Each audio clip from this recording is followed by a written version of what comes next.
Assalamualaikum warahmatullahi wabarakatuh. Saya Ade Okta Puja Ismawan, NIM 19651065 dari kelas 3C, Prodi D4 Akuntansi Manajerial.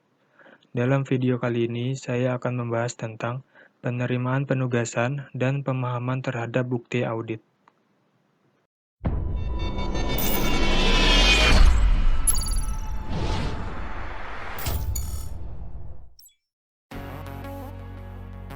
Tahapan kegiatan audit laporan keuangan. Yang pertama, penerimaan penugasan audit adalah mengambil keputusan untuk menerima atau menolak suatu kesempatan menjadi auditor calon klien. Yang kedua, perencanaan audit. Tahap ini terkait dengan penetapan strategi audit untuk pelaksanaan dan penentuan lingkup audit. Tahap ini sangat penting karena menentukan keberhasilan penugas audit. Yang ketiga, pelaksanaan pengujian audit. Melaksanakan pengujian audit atau pelaksanaan pekerjaan lapangan. Tujuan tahap ini mendapatkan bukti audit tentang efektivitas SPI dan kewajaran laporan keuangan. Yang keempat atau yang terakhir, pelaporan temuan. Pelaporan temuan berupa laporan standar dengan pendapat wajar tanpa pengecualian atau dapat juga menyimpang dari laporan standar.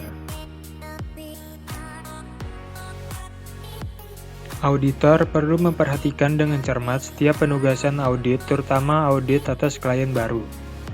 Klien baru ini dapat dibedakan menjadi dua, yaitu klien yang sama sekali belum pernah diaudit dan klien pindahan dari kantor akuntan publik lain. Ada beberapa penyebab klien berganti kantor akuntan publik, antara lain, yang pertama, merger dua perusahaan yang kantor akuntan publiknya berbeda. Yang kedua, ketidakpuasan terhadap kantor akuntan publik lama. Dan yang terakhir, merger antar kantor akuntan publik. Penyebab ketidakpuasan klien terhadap kantor akuntan publik lama meliputi yang pertama fee, yang kedua kebutuhan jasa, yang ketiga kredibilitas, dan yang terakhir tuntutan. Yang harus dipertimbangkan sebelum menerima penugasan.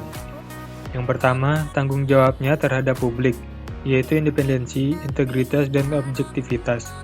Yang kedua, tanggung jawabnya terhadap klien, yaitu melakukan audit dengan kompetensi dan profesionalisme yang tinggi.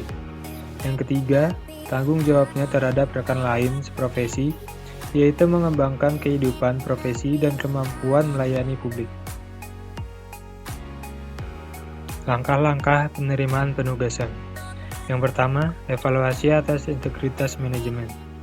Berkaitan dengan jenis klien, maka sumber informasi dibedakan untuk setiap jenis klien seperti berikut. Yang pertama, klien baru yang pernah diaudit. Yang kedua, klien baru yang belum pernah diaudit. Dan yang terakhir, klien lama.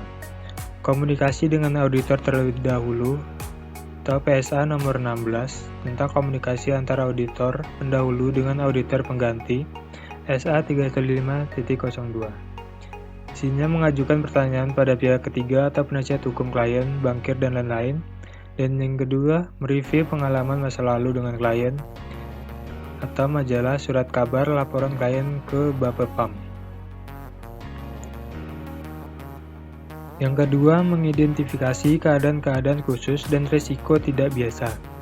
Yang pertama, mengidentifikasi pemakai laporan keuangan auditan. Yang kedua, memperkirakan adanya persoalan hukum dan stabilitas keuangan klien. Dan yang terakhir, mengevaluasi auditabilitas perusahaan klien. Yang ketiga, menetapkan kompetensi untuk melaksanakan audit. Pendapatan tim audit umumnya terdiri dari pertama, satu partner, tanggung jawab seluruh penugasan. Kedua, satu atau lebih manajer bertanggung jawab untuk koordinasi dan supervisi. Kemudian satu atau lebih senior bertanggung jawab terhadap program audit dan supervisi staf asisten. Dan yang terakhir, staf asisten yang mengerjakan prosedur audit yang diperlukan. Kemudian yang keempat, mempertimbangkan kebutuhan konsultasi dan penggunaan spesialis. Yang pertama, penilaian. Yang kedua, penentuan karakteristik fisik yang berhubungan dengan kuantitas yang tersedia atau kondisi. Yang ketiga, penentuan nilai yang diperoleh kemampuan dengan melakukan audit dengan cermat dan seksama. Yang keempat, penafsiran persyaratan teknis. Umumnya waktu 6-9 bulan merupakan jangka waktu yang memadai bagi menilai independensi untuk merencanakan evaluasi adakah hal-hal yang dapat mengganggu independensi auditor terhadap pekerjaan interim. Pekerjaan lapangan yang dilaksanakan 3-4 bulan sebelum tanggal neraca. Objektivitas dan independensi hal yang berkaitan dengan pekerjaan lapangan yang dilaksanakan beberapa minggu sebelum neraca sampai 3 bulan setelah hubungan keuangan dengan klien. Yang kedua, personil dalam perusahaan. Pemanfaatan personil klien akan berdampak besar terhadap sesuai dan tidak konsisten jadwal audit serta biaya audit.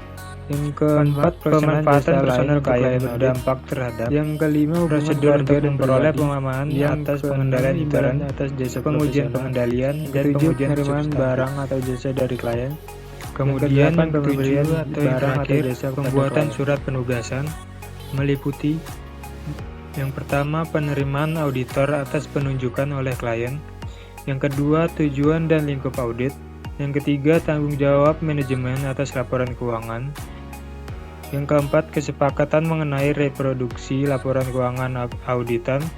Yang kelima, kesepakatan mengenai bentuk laporan yang akan diterbitkan auditor untuk menyampaikan hasil penugasan. Yang keenam, fakta bahwa audit memiliki keterbatasan bawaan bahwa kekeliruan dan ketidakberesan material yang tidak terdeteksi. Yang ketujuh, kesanggupan auditor untuk menyampaikan informasi tentang kelemahan signifikan dalam SPI yang ditemukan oleh auditor dalam auditnya. Yang kedelapan, akses berbagai catatan, dokumentasi, dan informasi lain yang diharuskan dalam kaitannya dengan audit. Yang kesembilan, pembatasan atas tanggung jawab auditor.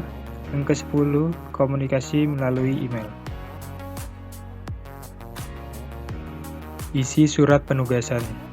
Yang pertama, nama perusahaan dan laporan keuangan yang akan diperiksa. Yang kedua, tujuan audit. Yang ketiga, audit berdasarkan standar audit. Yang keempat, sifat, lingkup, dan tanggung jawab audit.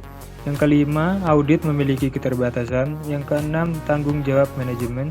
Yang ketujuh, manajemen memberikan representasi tertulis kepada auditor.